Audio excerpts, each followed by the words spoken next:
you're a happy guy today. Your Yankees won last night. Absolutely. Big win. Now we're getting ready for the series up in Boston, the ALDS. And all of a sudden, starting to feel real good about my Yankees. I was a little nervous about the wild card game. Now that we put that to bed, I feel like this team can compete with anybody in a real series. Fall in New York with the Yankees and Red Sox is about as good as it gets. Hadn't happened in 15 years. Yeah. No doubt about it. Oh, happy belated birthday, by the way. Oh, thank you very much. Absolutely. I know I'm late to the party, but there you go. Party. Chipotle. Chipotle gift card.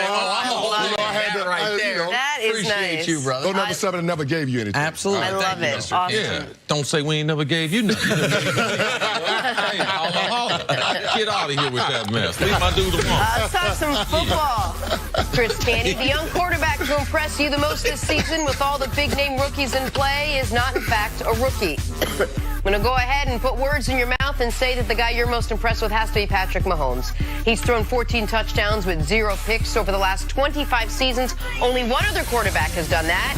A guy by the name of Peyton Manning in 2013 with the Denver Broncos. Bill Polian, the exec who drafted Peyton Manning, had some strong words about Mahomes. What has he got working for him? The arm and release of Marino, the escape ability and the field vision of Aaron Rodgers, the accuracy of Aaron Rodgers and Marino, and the inventiveness of Favre. So you're talking rare company there. If you could be compared in some capacity to Marino, Rodgers, and Favre, you got to be doing something right. What does Patrick Mahomes need to do against this Jaguars defense to have success this weekend? Well, I think he's going to need to show all the skill sets that he's shown to this point in the season through the first 4 weeks. I mean, you've seen the accuracy and velocity on display. Remind you of Marino, that throw that he had to Travis Kelce up the seam in the first quarter against the Steelers game, putting it on the back shoulder of your tight end, keeping them away from the safety. That's a big-time throw. When we saw on Monday night, being able to improvise, being able to throw the ball with his left hand because he couldn't square his shoulders and throw it with his right when Von Miller was chasing him, rolling out to his left. Or how about on 2nd and 30, being able to throw that 23-yard pass to Demarcus Robinson. Those are those off-schedule plays that we see from Aaron Rodgers. So when you start talking about those quarterbacks and comparing them, you can actually point to specific plays and see those attributes on display. So Pat Mahomes is going to have to bring a lot of that against this Jacksonville Jaguars defense because they get after it like no other defense will. To me,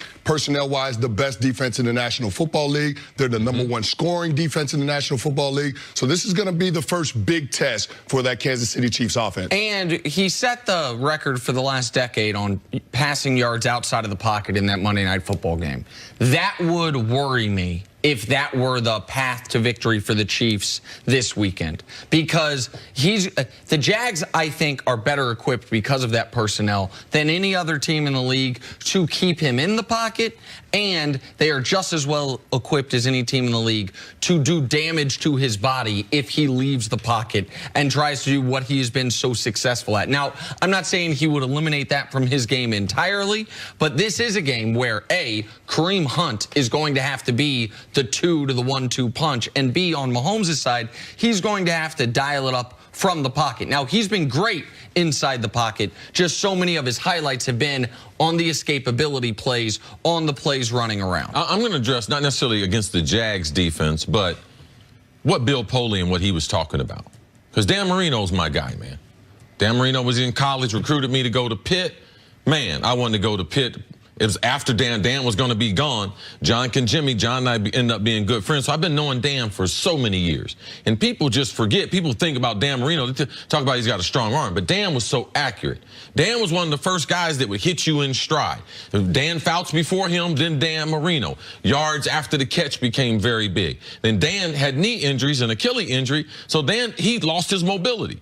But his accuracy, he didn't lose that in the pocket. So when Bill Polian throws these types of names and makes comparisons, Bill Polian, man, he's my Hall of Fame buddy. Bill Polian does not give out compliments like that. He is not walking down the hallway and you get a compliment, and you get a compliment, and you get a compliment. I just think it's really important that we emphasize who this is. A Hall of Fame general manager who one day had to make that decision between Ryan Leaf and Peyton Manning, and it was not a no-brainer. I know one of them's career went this way. We know Ryan Leaf, a friend of the show, what he went through.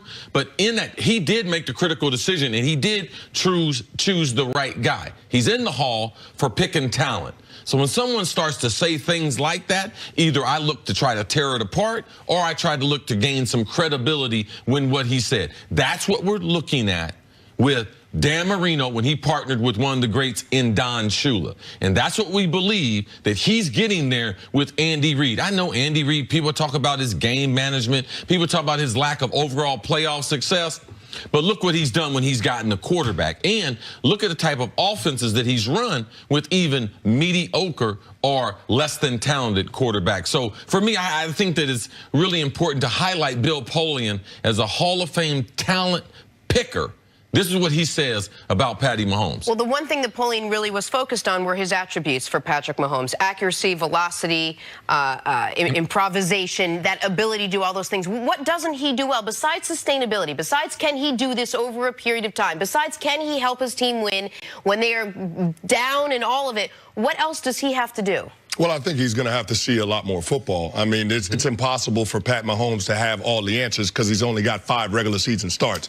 So he's got to get that experience, but I think he's passed every test thus far. And when you saw what the Denver Broncos did in their game plan, they didn't give him the first read in that game for the majority of the game. He had to go off script, and you saw him do that in that fourth quarter. So I think that was a big hurdle for him to get past. Now, with this Jacksonville Jaguars defense, I'm agreeing with Nick on this one. I think the offense has to go through Kareem Hunt, and I think Pat Mahomes has to win from the pocket just because of the athleticism of that defense. I don't know if I want him living outside of the pocket against this group of guys. If you look at the Jacksonville Jaguars, they typically struggle when they have an offense that has balance. When they're able to run the football, that's when that defense struggles. So, I mean, I don't necessarily want to go into this game and become a one-dimensional offense because I think you create opportunities for that Jacksonville Jaguars defense to be opportunistic and create turnovers. What we want to see moving forward, Jenna, and Canty's saying this, we want to see some patience. He showed that in the Denver game. Sammy Watkins injured in the game, put in someone to replace him. Kelsey, not a great first half, didn't get him the football. Second half, he became the featured part of that offense. So spreading the ball around, wherever the defense is going to allow him to throw it. Young quarterbacks don't do that well. So he needs to do the same thing that we need to do with Patty Mahomes. We need to be patient with him, too. Because, yes, Bill Polian, he's right.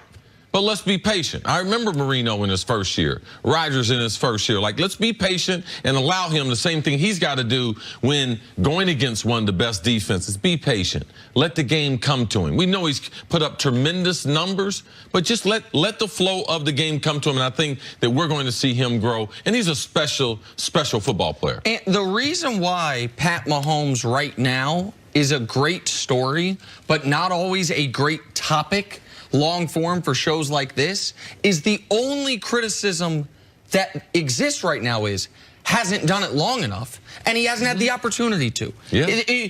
Man, I've watched every throw he's made in his career. It's not like there's a bunch of, oh, that should have been picked, that could have been picked, got lucky there. Not a whole bunch of, oh, his receiver bailed him out there. It is high velocity, high degree of difficulty, pinpoint accurate throws made under duress very often.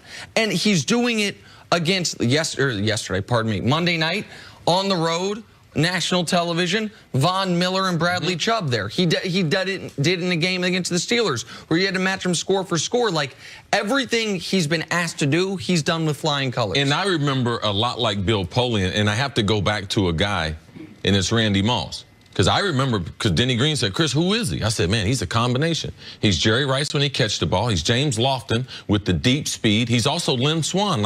He's like Lynn Swann. I was like, yeah, he plays well off the ground when the ball's in the air.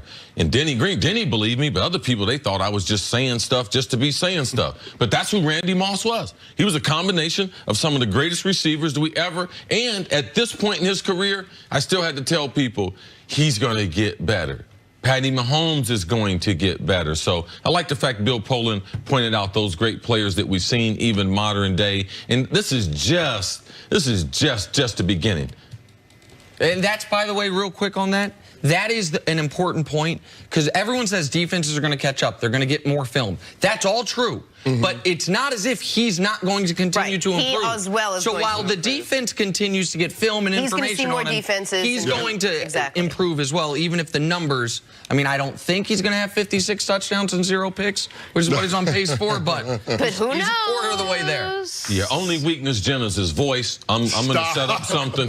I'm going to set up something and kill that frog he's got in his throat and everything. The only weakness he's got is his voice, not real. Frog No, situation. I think in a couple years he'll realize he didn't like his haircut this year. Well, no. Wow. Yeah. How dare you? No, No, he So got much the shade voice is coming from fine. Jenna right Oh, he's now. got a sharp voice. You're right, C. The hair, The voice, Jenna, you're the voice worst. is a real critique. Stick the hair around, is Chris fine. Candy. Jenna, Coming up, who is Odell Beckham frustrated with? Hear from him next on First Things Jenna, First. sometimes you think we're picking on you.